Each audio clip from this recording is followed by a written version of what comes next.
ladies and gentlemen, and welcome to another action-packed, exciting episode of Big Punch Classic. I'm John.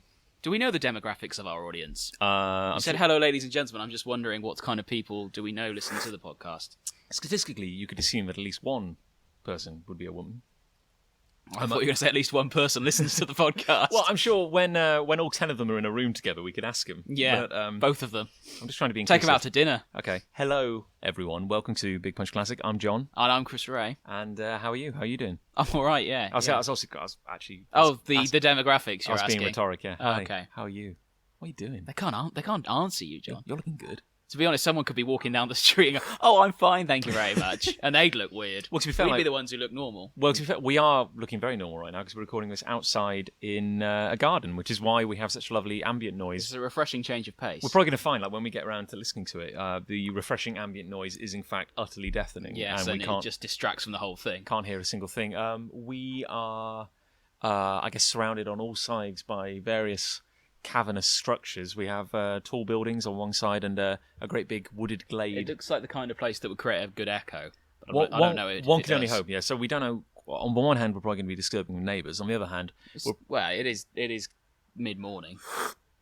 It's probably a bit more civil than some of the noises we get around here. We were trying to go to bed last night, and there was we were trying to go to bed, and there was some idiot, and I feel justified in using that derogatory idiot. term, on a big, powerful, manly motorbike racing back. What time was this? Pushing midnight. Was it? Wow. Just racing back and forth along the road just outside. Actually, revving it, really making a point of it. Yeah. And I was thinking, what the hell's going on? Because 11 is my cut-off. If someone makes a noise, even the slightest noise that I hear after 11 o'clock, I'm well within my rights to go around their house and destroy whatever was making that noise. Have a stern, even if it is a dog or a baby, yeah. But the weirdest thing is, not far from where we live, we have a like a little bank, going down to the majestic river Chelt. Yes, which is like a stream. Isn't that majestic? It's like a muddy gutter. The only thing I've ever seen in it is the shopping trolley. Or more shopping trolleys than water. Actually, surprising number of disposable footballs as well. But I looked down, and there was this guy. After doing a couple of back and forths on his bike, really showing how impressive he was as a human being, he must. Yeah, I won't say. He that. parked up. He parked up at the roundabout. Just parked his car, got off, and then walked down to the bank. It would have been quicker to take the bike. Probably would have been, yeah. Be a lot more dramatic. If he was going to go. Here's the thing. Why rev up and down the street and then walk to your destination? But that's like the opposite. But this is the weird thing. Like, he parked the car, and my immediate thought, because I opened the window and had a look, saying, "Who is this Burke?" And I looked, and he got off his bike, and I thought, "Oh, he's going to have a slash. Like he needs to go to the toilet or something." That's your go-to. Because setting. You've got a big muscle bike. You want to show it off. Maybe you also want to show off your. I've no comment to make on this. Your downstairs innuendo. Your gentleman's gentleman. And but then he kept kind of like walking back and forth. Sorry, who's just? I'm waving. Nick's just walked in. Oh, hello, Nick. Oh, hi there. How's it going? That's good. Thank you. Well, yeah. No, just for our health. The mics aren't even on. Record as if no one's listening. But yeah, then he started walking back and forth. Like I saw him disappear into a bush, and I thought, oh, he's going to relieve himself. And then he walked back the other way, as if he couldn't find the particular bush. And it got me thinking, drug deal? Or perhaps. Illicit meetup? Perhaps. I wouldn't like to comment on such legalities without knowing the full story. I'm just an interested observer. We have... you were there as well. Yeah, it was me, actually. Sorry about that. In every shot, you're just kind of standing in the background. All right. Yeah. How you doing? Sup? Yeah, carry on.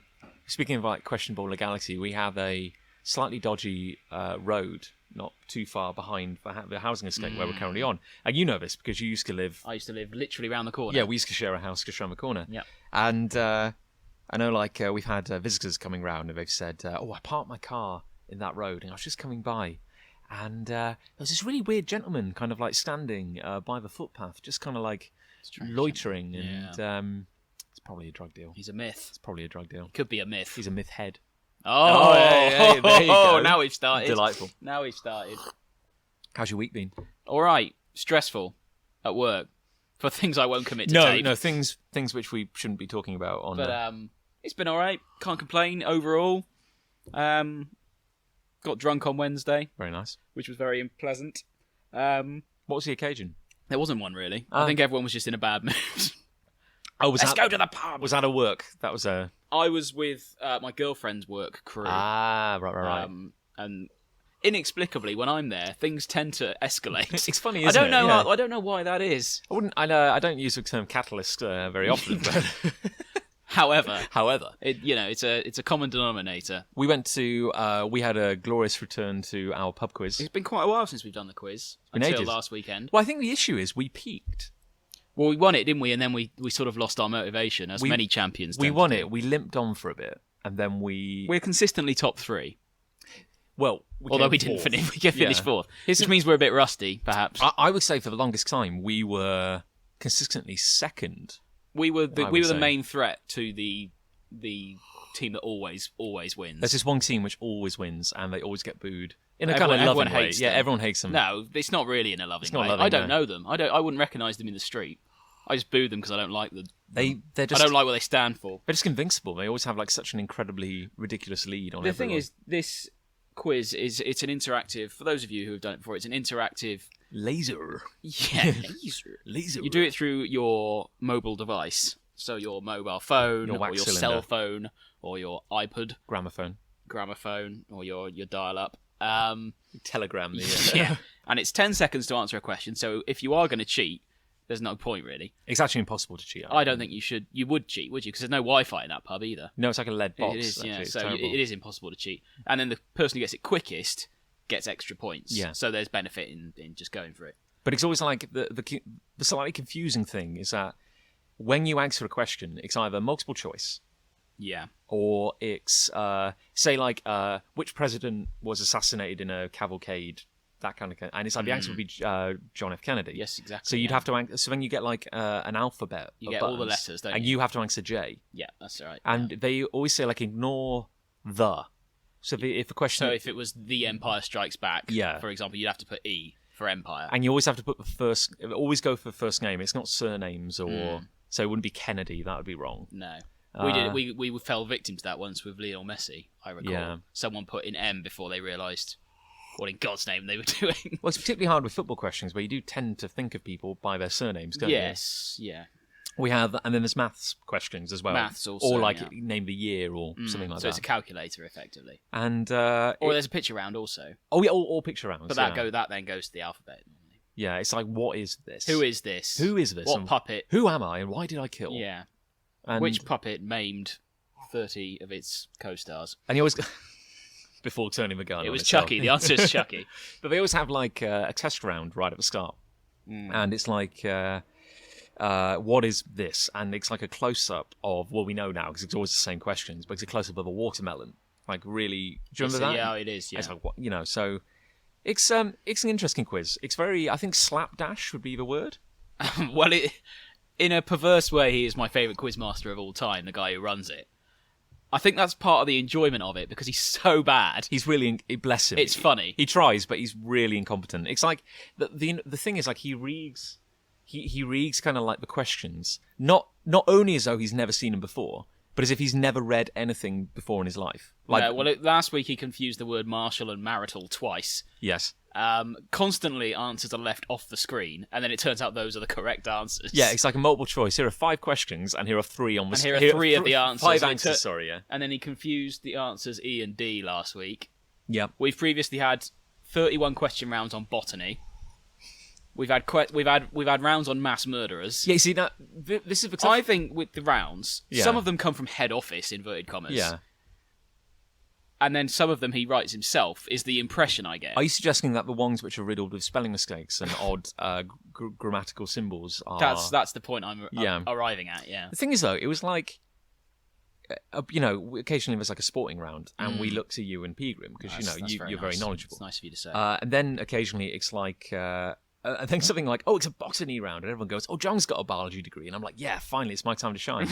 And it's so obscure. It's like, what is the Latin name of a dandelion? I'm like, jeez Louise, I don't... It's a hell of a Sunday afternoon looking that stuff up. Yeah. Assuming he does it on the day, which I assume he does. Yeah, someone's got to do the research. And then, like, there was one today, and it was like, what is the most... the one on Sunday, it was like, what is the most venomous creature on the planet? and the options were like jellyfish, snake, spider. Yeah, and I was there's a squirrel. Hello. He's not the most venomous. Yeah, sorry, squirrel just ran away. To the best of my knowledge, anyway. We are recording this live and outside, just to let you know. Little squirrel. We're not very easily distracted. Oh, a squirrel. We had another conversation. Oh, shiny, shiny. The dog has a puffy tail. Woohoo, recess. But, yeah, so bless him. He's it's something special. But we always make a pretty good show of it. I enjoy it. To be honest, if he didn't do it, I think it would be less enjoyable, honestly. A bit of competence would kind of ruin it. Yeah. Yeah. If it was slick, I don't think I'd enjoy it very much. It is hilarious. And I think there are a lot of students in town. That's the point. Yeah, we were talking about the team that always wins it.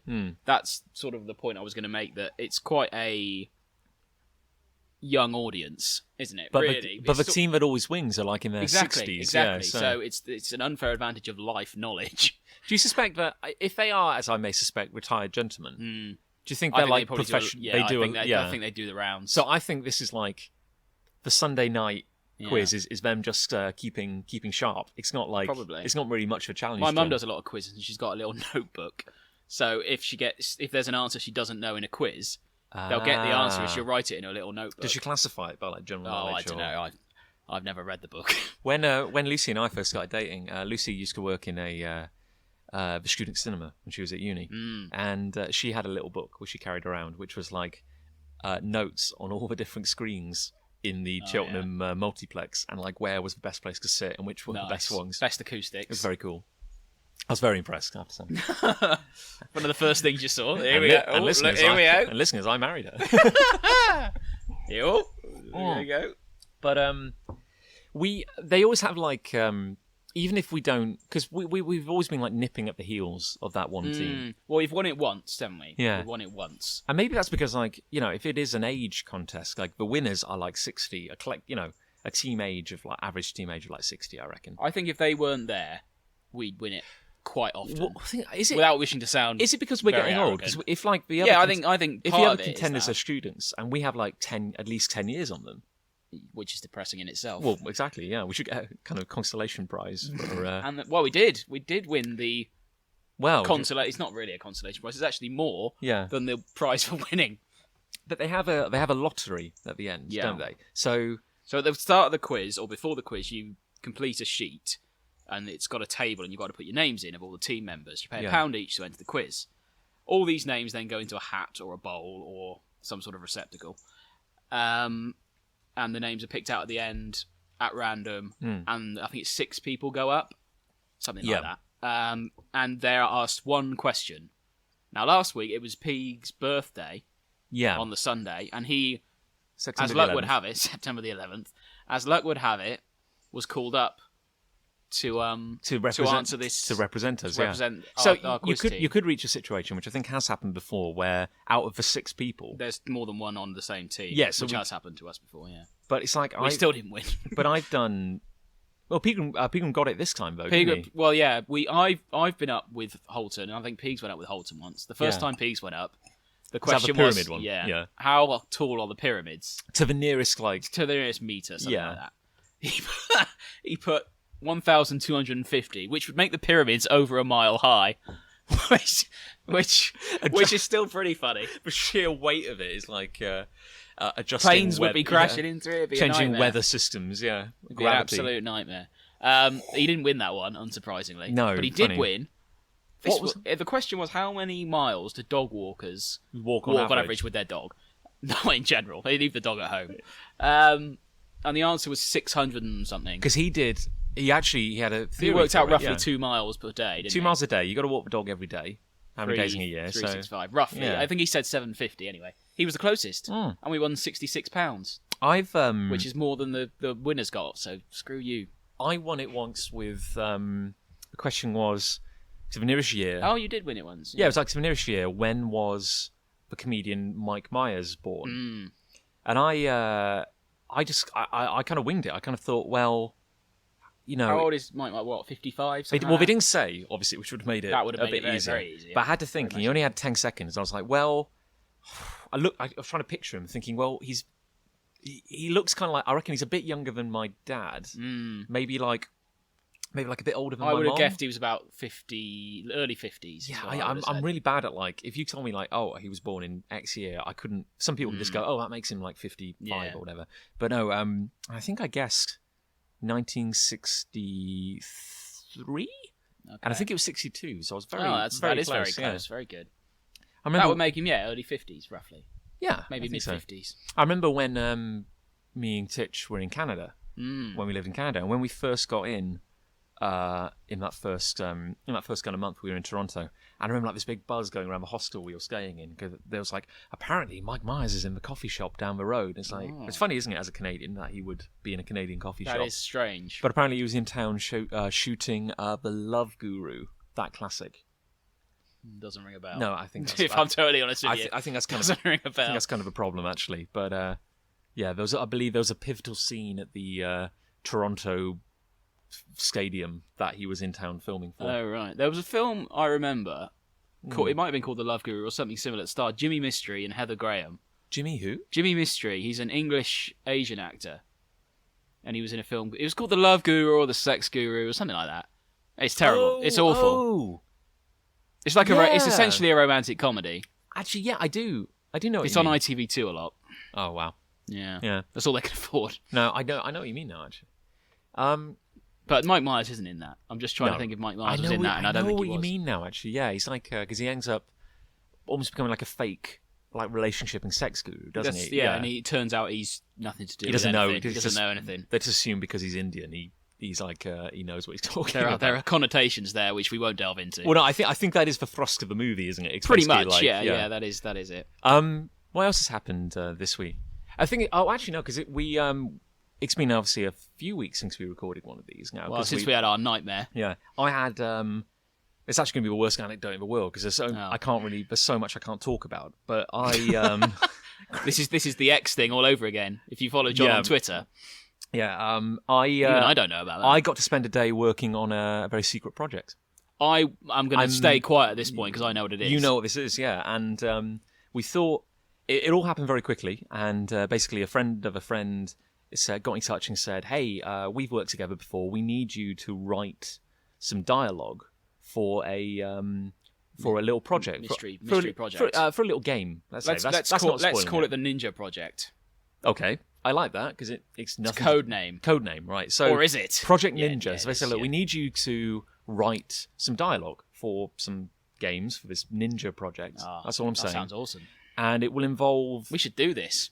And I was like, yeah. Screw what you're doing. Let's do the Ninja project. And I was like, I'm up for this. Yeah, I'd be more than happy to do it. It sounds great because it involved 2 franchises, which I enjoyed very much as a kid. Significant part in my childhood. And it went from being like, yeah, like, I'd love to do this. Will it ever happen? I don't know. To getting a call kind of getting an email the Saturday when we were at the Skag. Oh, yes. Because we were at our friend Trainer's Skag. It's a good segue also. And I was a little drunk. I remember thinking, Who's that? That was Lucy coming in. Hello, Lucy. I've got a good view of the kitchen from where we're sitting. And I got this email come in saying like, hey, I'm the creative director of this project. Project Ninja. Can we talk? Like, we want you to do this. And I'm thinking, I've got a couple of beers in me. This probably isn't the time. This was during the day of the Stag. I tell a lie, this was Friday evening, and we were in the pub with Trainer and Harambe. And I remember who's our mascot, gorilla puppet, who was meant to be Donkey Kong. It was funnier to call him Harambe. It was funnier and I felt at the time anyway. This is so weird. Like, I'd never even heard, because I'm an old man, I'd never even heard the Harambe meme. I didn't know what Harambe was until the Stag, a couple of weekends ago? 2 weeks ago. ago. 2 weeks ago, yeah. And suddenly it's like I'm now hearing that meme is officially dead. Like, that meme has had its day apparently, and probably best not to say dead. No, that's probably a bit insensitive, isn't it? Yeah. It is no more. And cease to be.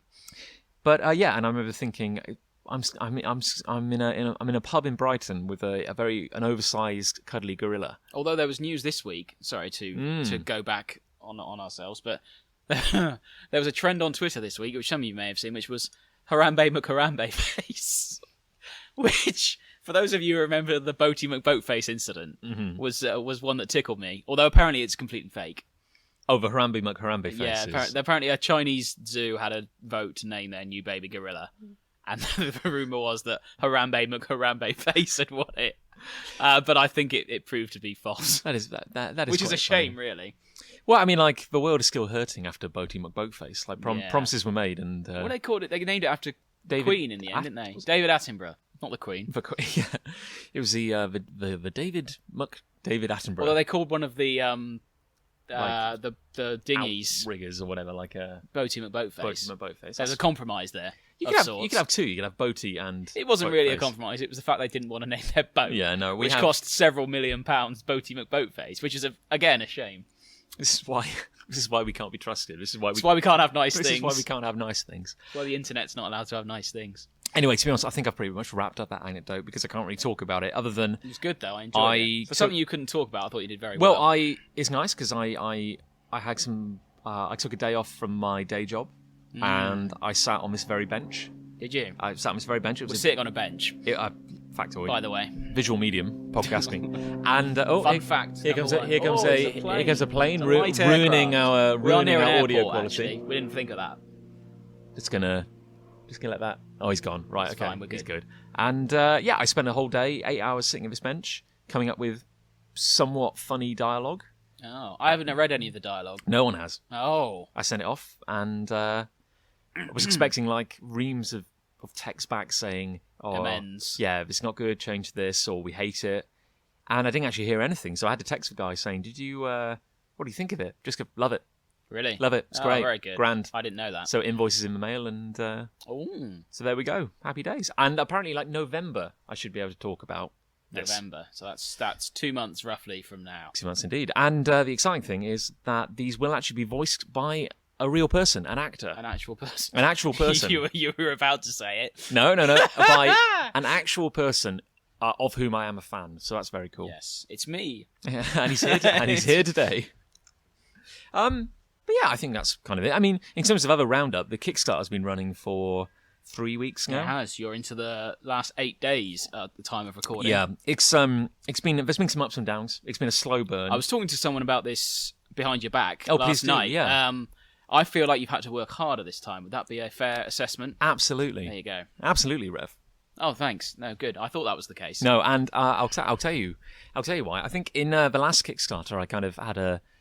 Oh no, not the last Kickstarter. In the last podcast, I had a little, not a rant, but a little talk about Kickstarter and how I felt, and that was prior to the launch, and how I felt. Yeah, it was, wasn't it? Yeah. How I felt it was like becoming a bit more commercial.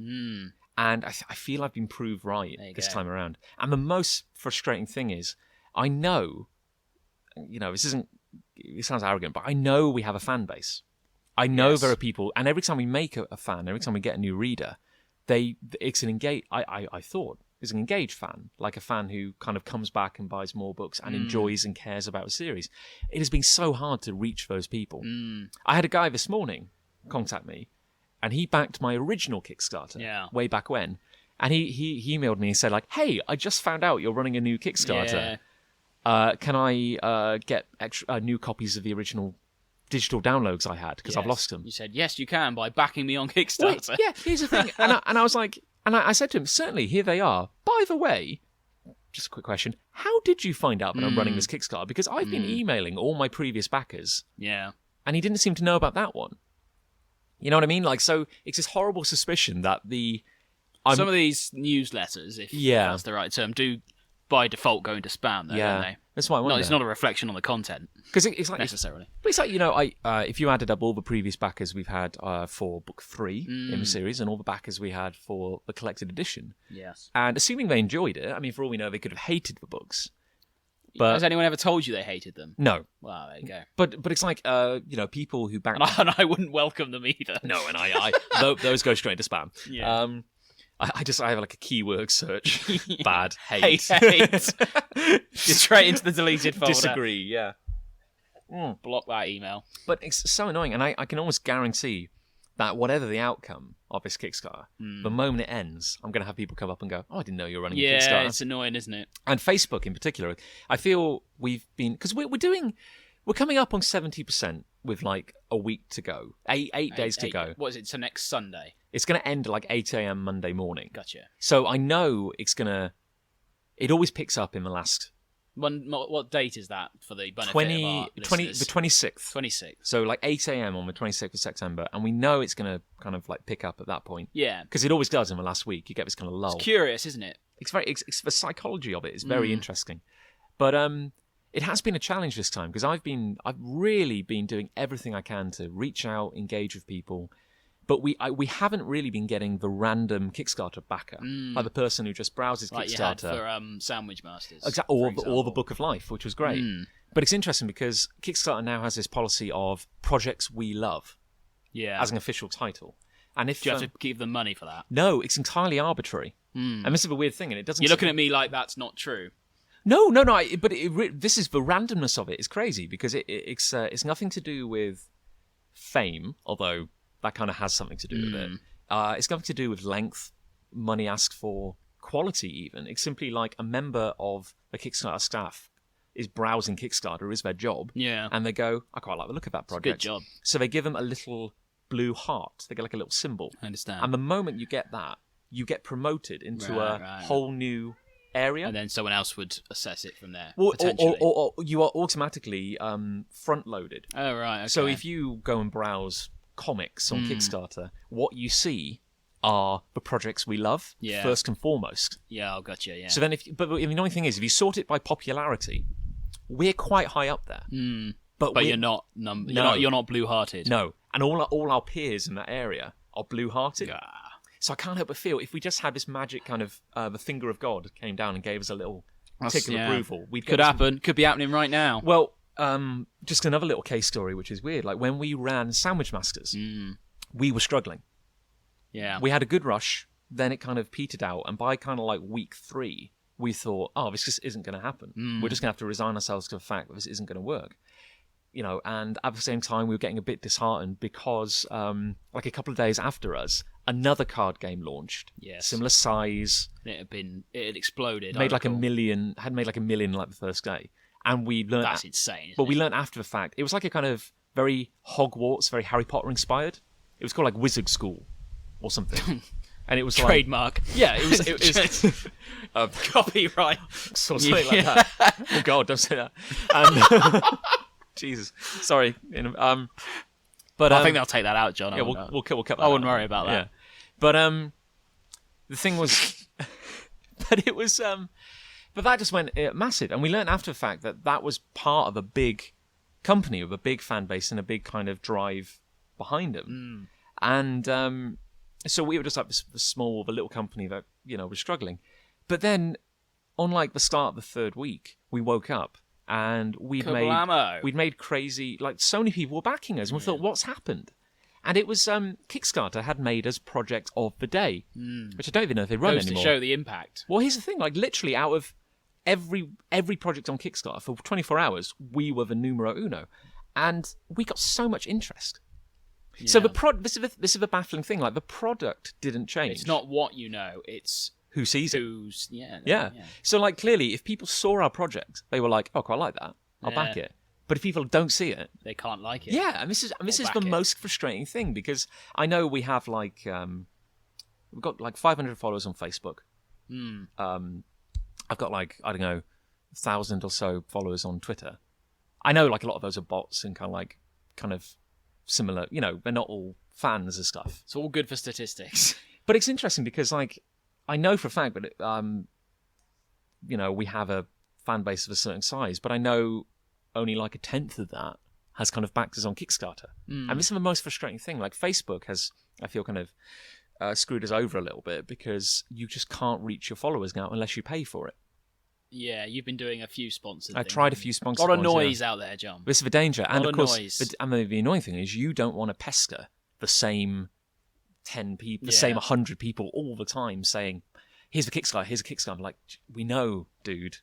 Calm down. You want to hit the people who don't know about it. Yeah. So, I don't know. I mean, I did a podcast interview last night. I'm doing another one today as a way of like raising the profile a bit.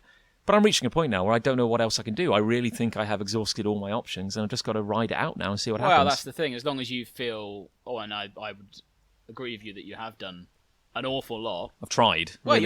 You have that. You've got retweets off people who I don't know, but I know are very popular and have lots of followers and what have you. But there's only a certain amount you can do against the machine, John. It certainly makes me I'm strongly reconsidering going to Kickstarter again. I just think it's hard now. Sort it out yourself. I mean, a few months back, I applied for like this webcomics collective to try and, you kind of say, here's my comic, it's publishing as a webcomic now. If it's part of this collective, then they all link to each other. Yes. So, you know what I mean? So they've got like 300 odd comics, and then, they automatically cross-promote it. So you're automatically like inheriting an audience. And I was like, this would be a great way to raise a profile. Yeah. As it happens, we were unsuccessful in getting in. I knew I had a couple of friends who applied as well. And I remember thinking, like, if we don't get in, they should definitely get in, because their work is fantastic, much better than mine. Yeah. And they didn't get in either. Really, yeah. And you kind of think, goes to show, doesn't it? but you kind of think, what do you have to do? Because I look at this collective and you have to know them. there's some good stuff they publish. They also publish a lot of rubbish. Yeah. And I'm like, is it a quality thing? Is it an audience? Is it a... But one of their features is that if one of their comics runs a Kickstarter, they run it for them. Oh, yeah. And it's interesting that a couple of comics have run on Kickstarter at the moment from this collective. Doing all right. Whew, yeah, they're doing all Boy, right. howdy. Several %,000%, that kind of thing, several $100%, and they're asking for like £50,000, and we're only asking for like, I don't know, 6.5. $6,500. Well, we shall see how the next week goes, John. I'm sure we'll have an update for everyone on the next podcast. Yeah, I do want to. I'll try and stop talking about Kickstarter kind of soon. But no, it's dominating things at the moment. I understand. All I will say is I think I've coped a lot better than I have done in previous years. There you go. I've often got quite ill from the stress in previous years. I'm ticking along all right, actually. There you go. Winner. Indeed. We are not drinking at the moment because it's 10 o'clock in the morning. Normally we're having a beer when we do this. But Yeah. shall we get another caffeine hit? Let's put a pin. I can't even speak. Let's put a pin in it. Get another drink and We'll be back after reconvene. this brief musical interlude.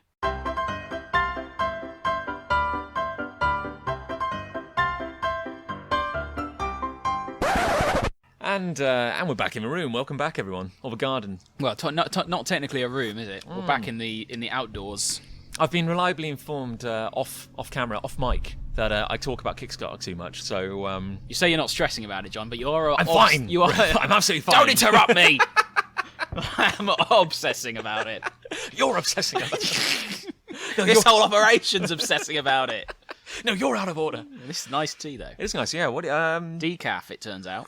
I've moved from the coffee to a nice cup of chamomile. Oh, I do enjoy it. lovely stuff. Well, one time we weren't drinking tea, John, was the recent stag we attended. Oh, what a segue. That's a trucker's gear change, that one, wasn't it?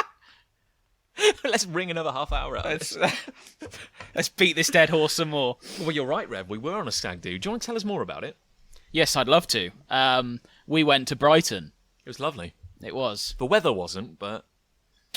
It was all right, the weather. It just hammered down for that one bit. Yeah, kind of... I was wearing a hat anyway. I was all right. Yeah, well, you had a fine hat. You were Toad. I was Toad from Super Mario, which was the theme. I was captain of Team Mario. Holton was captain of Team Luigi. And trainer the stag, the groom himself. Stag. Call him a groom or a stag? You can call him either. Yeah. Technically, on that day, he was a stag. Call him anything. Just call me. He's not here, is he? No. We can call him anything.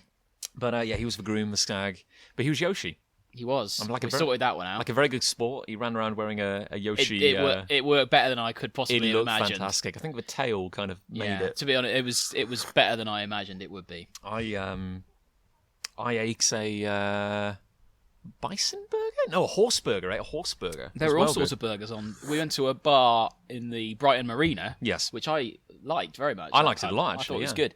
I can't remember the name of it The now. Master Mariner. That's the one. So go there if you're ever in Brighton. They're very good sports. I feel we... They had a lot of different meats. They had camel burgers. It's like that establishment in Cheltenham which only serves bangers and mash. I know the one. It's round the corner. I could spit and hit it. It's very close. Could chuck a stone and it would break the windows. Well, let's break it down. I mean, we went go-karting in the morning. Sure did. I got irate with people. Well, the thing is, I mean, you are, shall we say, unbeatable at Mario Kart. No, I wouldn't say I'm unbeatable. I'm in the top echelons. Yeah, you're pretty good at it. And I'm also quite competitive. No. No, actually, I'm the most non-competitive, so I win. I don't think I've been go-karting like in actual, I love go-karting. Power I car. think it's great. When did Because you I last don't drive. It's a novelty for me. When did you last actually go go-karting? About a month before we went. Really? I was at a different stag. Oh, yeah, I'd practiced. I had practice. Although it turns out a couple of people who were with us had also been for practice the week before. Yeah, it was a bit. It was a bit dodgy. Because we divided up the whole stag. There was like 14 of us, divided into 2 teams, Team Mario and Team Luigi, and we were having competitions throughout the day. Mm-hmm.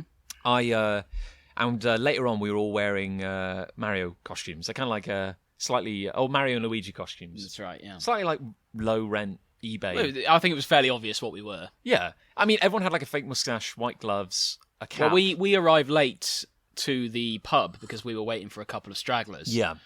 And we were trying to find everyone, and you were in your Mario and Luigi costumes, and I was in my Toad costume, Which was fantastic. And without saying anything else, a complete stranger just shouted to us, "They've gone that way." It was so obvious where we were going. I like to think we brought a little bit of joy to Brighton because the amount of children who kind of smiled. Yeah, a lot of people were taking photos and commenting. It was nice. We didn't get one bad comment. No. Which was nice. No, I mean that guy tried to beat me up at breakfast. That was unrelated to Mario. I am a magnet for it. Maybe you've just got that look about you, John. I think I do. Maybe you've got a punchable face. Well, you must do. We do. I want to punch John so much at the moment. It's a good thing I'm holding this drink. Otherwise, I would. I'm gonna pour this tea all over you. Seriously, I mean, we were staying in a pretty grotty hostel. Good enough. It was fine for what it was. Yeah, good enough, and it did the job.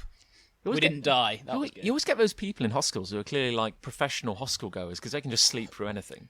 I didn't sleep at all the night before. We arrived on the Friday and went for a couple of beers with the stag.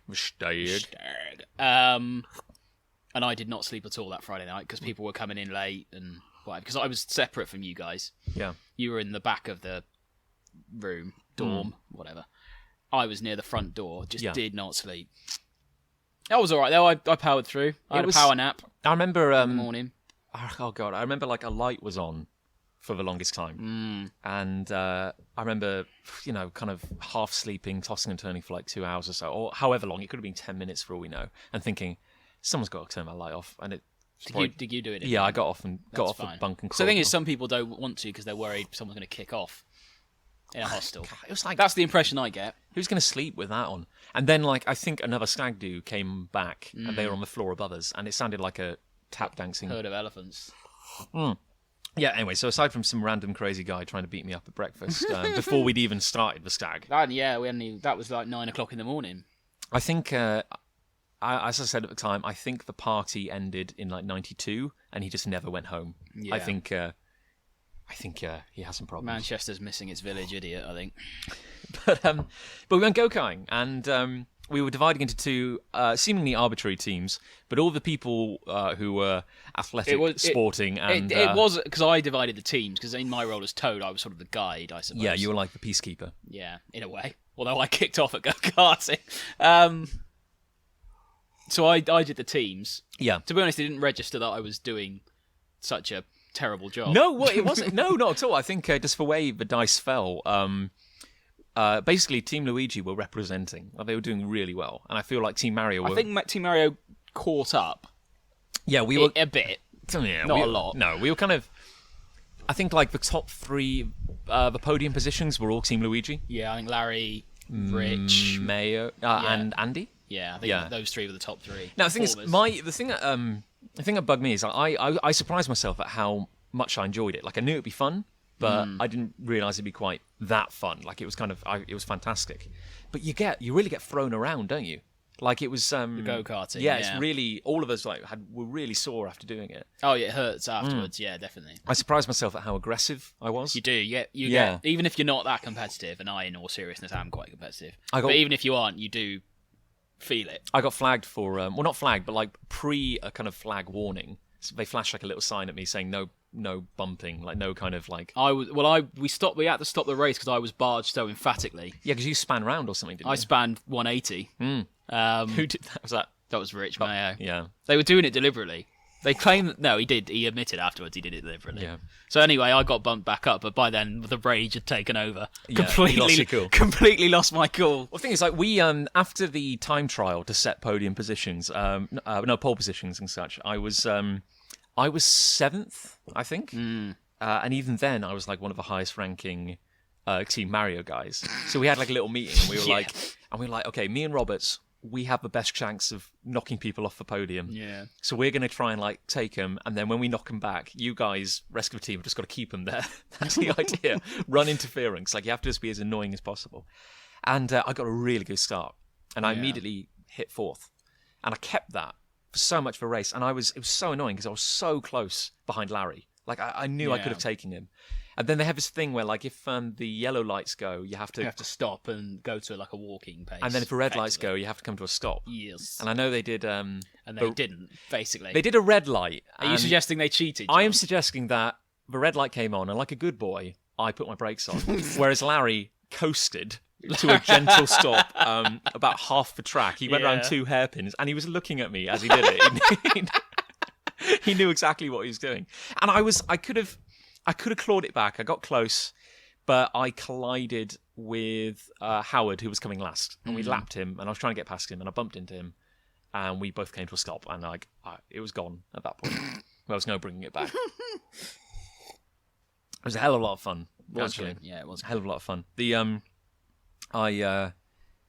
had a fake moustache. I grew a moustache. You did. You didn't need the fake one. Thing is, like about a year ago now, because it was Holton's 30th, and we all went up to leagues. Yes. Remember, about a year ago, more or less. I had a great big handlebar moustache. Yes. Well, not a handlebar, like a curly. It was certainly longer. I've been cultivating it, and that was kind of like impressive. Like people were like, "Oh, I see what you're doing," but this was not. This was just like a kind of General Ned Flanders moustache. 4-day moustache. Yeah, and it was like it looked all right, but the weirdest part was it made me look about 40, and it's not that I looked weird. It's that it kind of suited me. Yeah. In a horrible way. And I was like, oh my god, this is my future. This is like looking into the future. Yeah. This is where like middle Pressing, management, isn't it? you know. I'm strict around the office, but I like a laugh every now and then. I like a beer on a Friday. I like a laugh. You can wear trainers on a Friday afternoon if you pay £1 into the charity box. My daughter got married. You can all leave half an hour early. But you're not invited. Now get out of my sight. You can sign the card on the way out. Just tape £1 in the card. There's a donation box as well. Yeah. Oh god. But we also did Crazy Golf, which was surprisingly good. That was good. It was all like UV and neon. It was it was indoors. It was all neon and I enjoyed that. And I think we were quite drunk by that point. We're on our way, certainly. I had a really good drunk going on. Yeah, you know, kind of like I had a good daytime drunk going on. Yeah, you know where it's like I'm always a little worried about peaking too soon. You don't want to get like smashed at like 2 and then feel terrible. You've got to be careful. But I felt good. I was like, this is a good buzz. I'm enjoying this. Maintained it all day, and well, this was still at the marina. We were at the marina. We spent the whole day down at the marina. The only downside was when, after we came out of golfing, it immediately started raining. Hammering it down. And we have retreated to the nearest pub. The most family-friendly pub in the world. It was like... It was a harvester, wasn't it? Yeah, it was a harvester, yeah. And we're like, oh, God, we're flagging. We need something else. And on a whim, we found bowling. Yes, it was like a big mega bowl. Wasn't it? That was really good, actually. That was good, the bowling. My problem with bowling is I'm so inconsistent. And I can't focus my technique. Again, bowling's one of those things I'm usually top 2 or 3. You were good. But I'm usually consistently top 2 or 3 in bowling. I worry sometimes that, like, my capacity to learn in any sporting event which requires coordination and a ball is just missing. Because it's like... You can't be good at everything. Well, I guess that's my Achilles heel then. But it's like, I could... You know, out of 10, you know, rounds or balls or whatever, I'd get like 3 strikes or something. Like I do really well, and the rest I hit nothing. They're like gutter balls. Yeah, and I'm like, I can't. You'd think you'd learn. You know, like if you give a monkey a stick, like after enough time, they'll work out how to write a novel. Yeah, write a novel. But like. I'm like, okay, that didn't... My tip, if you'd like a tip... Please tell me. I always aim for the arrows on the lanes. So there's a set of arrows about a third, maybe a quarter of the way down the lane. Interesting. Always aim for the arrows. The middle one, presumably. Well, unless you've got one on the side, a spare. Interesting. That's what I always do. I've seen the people who are really good. So when they come for the release, and they bring their arm down, almost like parallel with their leg, and it's so smooth. Like they just let go and the ball just glides. Oh yeah. I mean, I've seen people who just hoof it into the air. I've seen someone naming no names, yeah, who have lobbed a bowling ball across 2 lanes and got it wasn't a strike, but he certainly got a few pins on the other lane. Didn't he also once throw it upwards and it almost hit the ceiling? Yeah, it may have hit a ceiling tile. I can't remember. Ugh. There was one I was definitely in the toilet and I was devastated, and still am that I missed it. No, you can't go back. Yeah, can't go back. Well, that place shut down not so long after. So citing irreparable structural damage. The roof could cave in at any moment. It turned out. It was good. It was a very competition-heavy stag. I think that's good, though. It was nice. I think that's good. It was nice. I think that was a good element to it. Aside from the nightmare we had coming down when we got caught on the M25. Oh, don't. It's funny, isn't it? You'd think, we've got to hit the M25 2:00 on a Friday afternoon. Be fine. Nothing bad will happen. We're ignorant to that, or naive, maybe. Because I think it should have been like a 2-hour, 45-minute journey, and it was like 5 hours. It was at least something. 5 hours. We spent an hour crawling. The stag was on his own for an hour and a half. Yeah, we'll get in there at 2:30, go for a couple of drinks. Oh, no, we're going to be an hour and a half late. That's good organisation. Yeah. If a stag has to sit on his own for an hour. Yeah, I felt that was a hilarious prank at the time. But it was nice, and Holton beat us down on his train from Leeds. And he had a copy of his dissertation in his bag. Which we didn't want to read. I had a little look at it. It was quite impressive. I wasn't interested. Well, once upon a time, I promised I would proofread it for him, and he's handed it in now. Well, I had to go back on that. I said, I'm so sorry. Things have been busy, crazy. It's in. It's done. Yeah, if you're listening, Holton, as our one listener, he does listen. He does listen. He tells us he listens. He lives vicariously through us.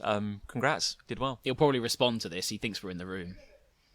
This is the kind of thing we're dealing with. He thinks he's people. But no, Holton has finished his master's dissertation in history and about conscientious objectors, and he's very smart and intelligent and erudite, and bravo, fair play.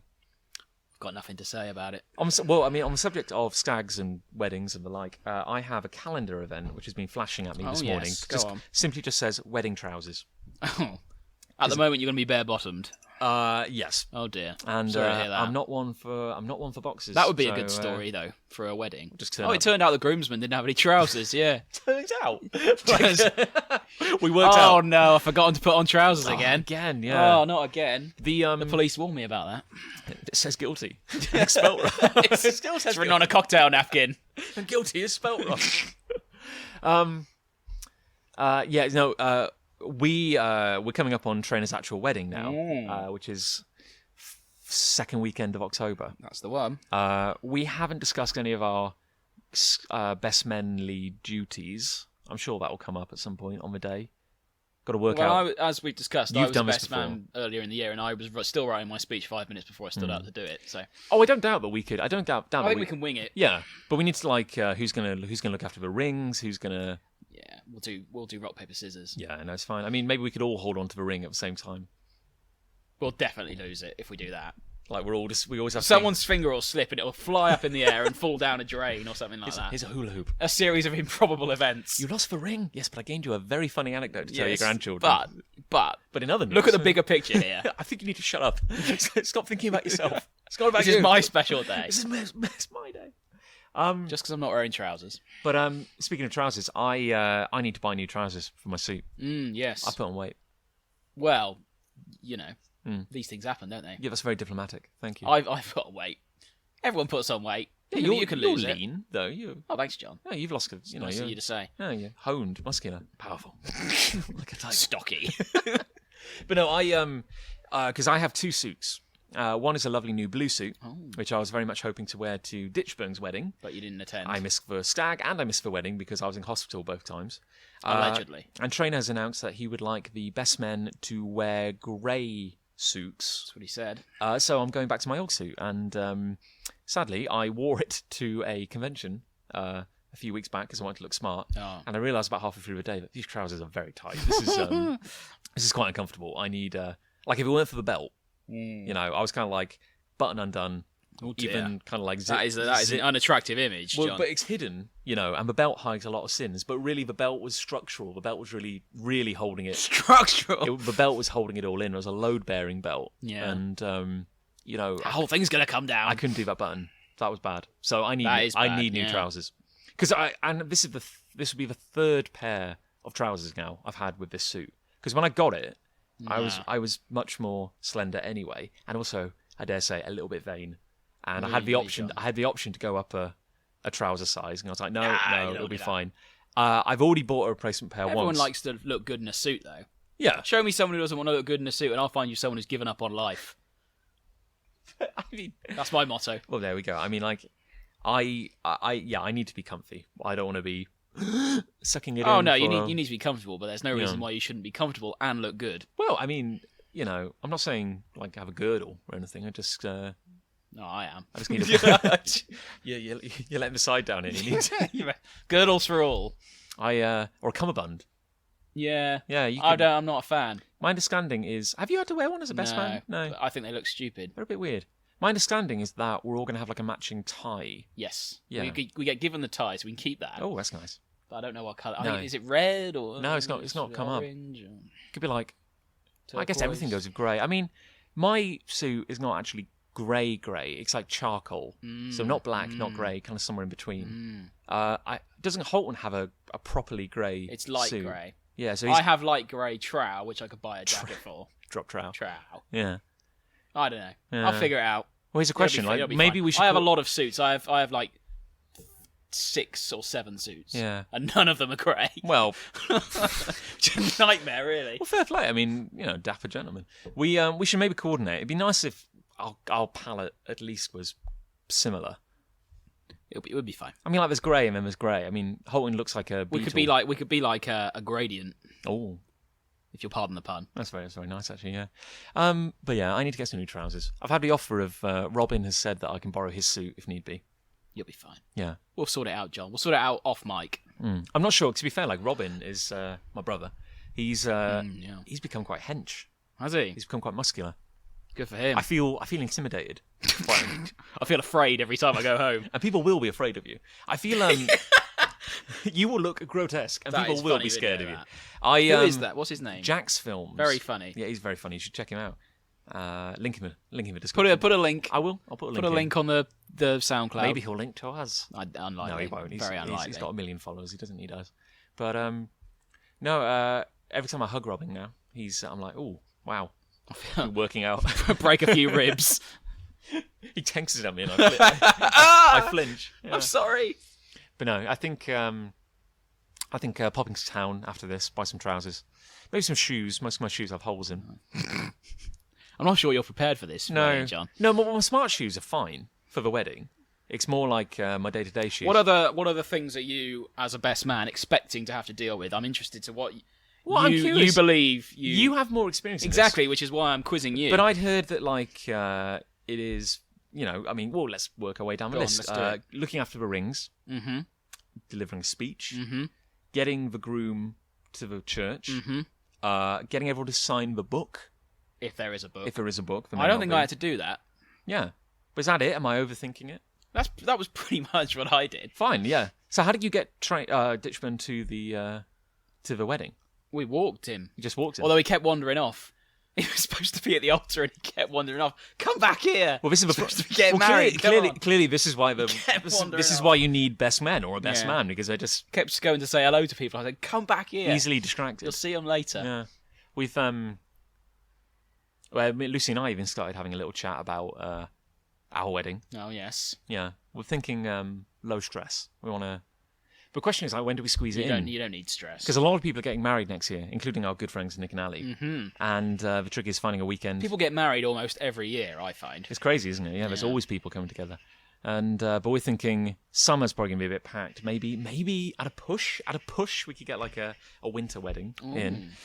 But we're gonna like we've said, like we'll just go to a registry office, get it done in the morning, and then have like a fake wedding. Party time. Yeah, like my understanding is a lot of the money is finding a venue with a marriage license, a place that is legally allowed to perform weddings. Yeah, I went to a wedding shortly before the stag. Yeah. 2 days before the stag. You've been to so many weddings. That was an interesting week. I think they did a registry office and then the venue was ceremonial, if you like. That's the thing, yeah. Like if the venue was awesome. It was like an old barn. What was the cool thing? Yeah, as long as like I think you have a lot more freedom to book a venue if you're not saying like we need tied down by that. Yeah, and because you could do it anywhere, and because there's so many laws around it. You couldn't just say, oh, let's have a wedding on a field in the field. That would be useful, wouldn't it? It would be nice, yeah, but just put a tent up. You need to couple of windbreaks. You need a legal place to do it, and where if you just go to a registry office, get it out the way, as like kind of just sign the papers. Hey, you're married. Hey, and then go find a venue, and we're surrounded by your friends and family and your loved ones. You have a fake wedding. Yeah, which really means more because you're surrounded by people. Well, that's what I would call a ceremony. Yeah, have the ceremony. Whereas the legal stuff is, exactly. What it is. I do feel like, marriage is such like a broad thing anyway. It's like, some people don't even exchange rings. There's so many different ceremonies and everything. Like it's all personal now. Make it what, very good. Yeah, make it very what you want. Thing. You shouldn't be beholden to. Yeah, I can't take that. I can't help but feel society. That a lot. Take that, Thatcher. I can't help but feel that a lot of the stress comes from having to hit all these traditions. I feel. I've just realised that's my girlfriend's surname. Oh, dear. I meant Margaret Thatcher. Can I just say it's a political gag? Here's something fun. Here's something fun. As a fine example of us recording this outside, an ant is currently crawling across the head of the microphone. Oh, which is quite cool. Take a photo, John, while we're on air. I could try. Yeah. Take a photo. Quick rev, film. I'll keep talking. Well, as I say, with the wedding, I'm very much looking forward to being best man again. Yeah, it's and it'd be cool to do it with you and Holton. Yeah, but nice. As you say, the next thing we need to work out really is the speech, because I think it will be a car crash if we don't get together and discuss it at least the night before. Yeah, no, it's fine. I mean, Holton just wants to say a line from The Simpsons at the beginning. That's fine if he wants to. I mean, otherwise, you know the line I mean. Yeah, I know the line you mean. Let's not spoil it here because he's put months. He's put months of preparation into hours that. of thought into this. I'm looking forward to it. I mean, to be honest, I don't doubt that if push came to shove, we could wing it. But you don't want to. You want to put like a little bit of. No, I've got like bullet points in my head, but I think we need to just get it together. Yeah, we'll be fine. Do you do it like a partnership? The ant just fell off. Do you do you alternate or do you speak at the same time over each other? Jinx each other, echoing. You just oh, that'd be funny actually. Write that down. Take a note. Take a memo. John, take a memo. Take a memo. Listeners. Time for another delicious memo. But also, like Trainer and Liz are both quite arty and musical and dramatic, and they have like a lot of friends who act and stuff. My understanding is the wedding is going to be quite like a cavalcade of entertainment. Yes, that's it exactly. I think they're actually billing it like a kind of variety show in a way, and the best men are just one aspect of that. We're going to be jumping through fire hoops and things like that. So it's on a Saturday, but we're going down on the Friday. We're going to help set up. Yeah, we'll be there on the Friday as best we can. Staying with the groom on the Friday night. It's my understanding, and then booked a hotel for Saturday night. I haven't. I should. We've booked and will. We've got a travel lodge, maybe like 15 miles away or something like that, and it's cheap. It is what it is. It's not going to be especially. They get a bad rap, hotels like that. But I've stayed in a hostel in Brighton, as we discussed earlier. So it seems all right. I've stayed in a Formula 1. Oh god, that's appalling. What is that? It's like £12 a night. Where was that?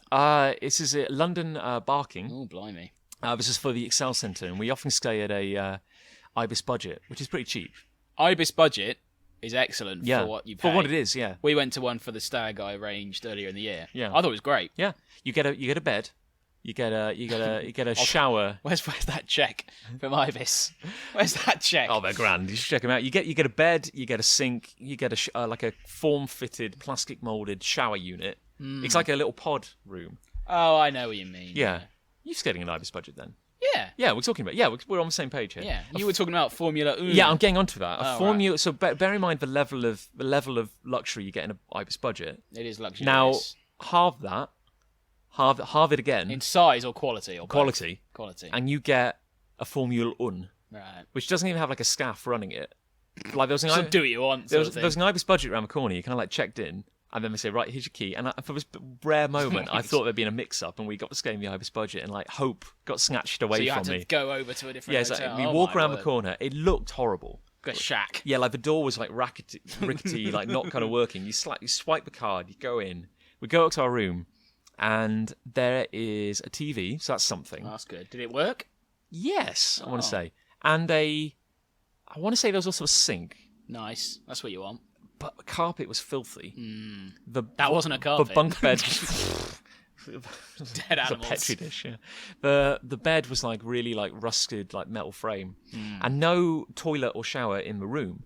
You had to go down the corridor like these communal toilets. Nice. But here's the thing: every toilet was like a pod unit. I imagine they got like shipped in and just kind of slotted into place. And no joke, the whole room flushes. Oh god! Like you go in. So what if there are more than one persons using the toilet? No, because it's like the corridor, and the cubicle opens off the corridor. Oh, God. So you go in. Yeah. Oh, I need the thing. Open the door. Go in. Lock the door behind you. It's like going to like a leisure centre. Yeah. You know, like you go swimming, and we've got like those toilets to use before you go swimming and stuff like that. Yes. So you lock yourself in there. The door kind of like seals shut behind you. You do your business. You think you might never get out? Yeah. You do your business. You leave. And no joke, when you shut the door, the whole room flushes. Jeez. Water sprays. Oh, God almighty. Water sprays down the I sides understand what you mean and now. goes into like a sluice in the front. It was futuristic. It was horrendous. Futuristic. And it's the same with the showers. Like I remember going into one of the shower units, which just opened off the corridor, and it's like here is a shower head, no head, just like a jet of water. It's all plastic molded, so like everything is smooth. A rusted old hand dryer just bolted to the wall, and a used razor on the side. Oh god! And it's like shower, and then I guess if you want, stick your tied to a piece of string so nobody nicked it. Communal razor. Ah! So a butter knife and a whetstone. And it's just like I guess have a shower if you want, and then dry your head under the hand dryer if you want. What more do you want? Everything you need. And that was without all the tramps living there. It was horrendous. Yeah. And I swear, as we were walking out, an 18th century gypsy matriarch walked down the corridor with the headscarf and like the jangly earrings and robes. Do you want to buy some heather? Lucky heather. I'm fresh out of luck, actually, love. We were like, oh, we're traumatized. It's horrible. And we went the morning after. We were in the car park getting ready to leave, and no joke, we hear a thud, and a guy comes flying over the fence behind us. Somersaults, langs really heavily on the floor, rips his jumper off, and just legs it and just runs off. And we reckoned he'd nicked something from the Tesco's behind, because then two security guards came chasing after him. Why did he rip his jumper off? Because the fence, we realised, was covered in like anti-burglary paint or whatever. So he got covered in it, climbing over him, and just ripped it off and just anti-burglary paint or whatever, exploding cans. It's like tar or something. Like it never dries. It just that's interesting. Marks you with it. Oh, good. That's the idea. In fact, sounds like a lovely place. I went for a run this morning, and my body now hates me. And there's a kind of retirement home down the road, and I noticed that the fences covered in burglary paint. Yeah, it says warning. Anti-burglary paint. Or it could just be a bad paint job, like it never dried. Someone's just painted it. It's like those ones where like you can get like ink bombs which spray you with. There's the one on clothes, isn't there? So if you nick clothes, oh right, if you try to take these things off, it just cover it with ink. Yeah, it's just ruining it for everyone at that point. Well, the thieves earned it by then. I like those UV ones, like it sprays you with a liquid, and you think, oh, what's that? It's clear, it's odorless, but then. Police come in with a black light and you're just glowing. Yeah. Come into the pub, shine it. Yeah. God, you're glowing. You're glowing. Oh, you're looking really healthy. Oh, look at him. He's been on holiday. Got a really good glow about you. Well, do you want to put a pin in it then? Let's put a pin in it for a couple of weeks. It's been delightful. We're going into town now to get you some trow and maybe a pint. It'd be it's nice. Now time. There's very little for me to do. It's crazy. I've got big fun, John. I'm going to build a website, but yeah. That's something for the weekend, long weekend. Get something done. Yeah, let's go. Good work. Go do some shopping. Let's shopping. Do you want to? I'll do the. I'll do the sign off, and you. We're getting like good, no, but we're getting a thing now. This has gone well. Smooth. It's going really well. So until next time, listeners, you stay classy. A whale's vagina. This podcast and others like it is made possible thanks to our wonderful backers on Patreon. To To support Big Punch Studios as we make comics like Afterlife Thinking 7-String, games like Sandwich Masters, and podcasts like the one you've just been listening to, head on over to www.patreon.com/Big Punch Studios. For just $5 a month, not only will you help make everything we do a reality, but we'll also send you 4 copies of Big Punch magazine a year. That's over 180 full-colour pages of comic action, featuring Cuckoos, Orb, 99 Swords and Catamaran, delivered straight to your door. This has been a Big Punch Studios production. For all things Big Punch, be sure to head on over to www.bigpunchstudios.com.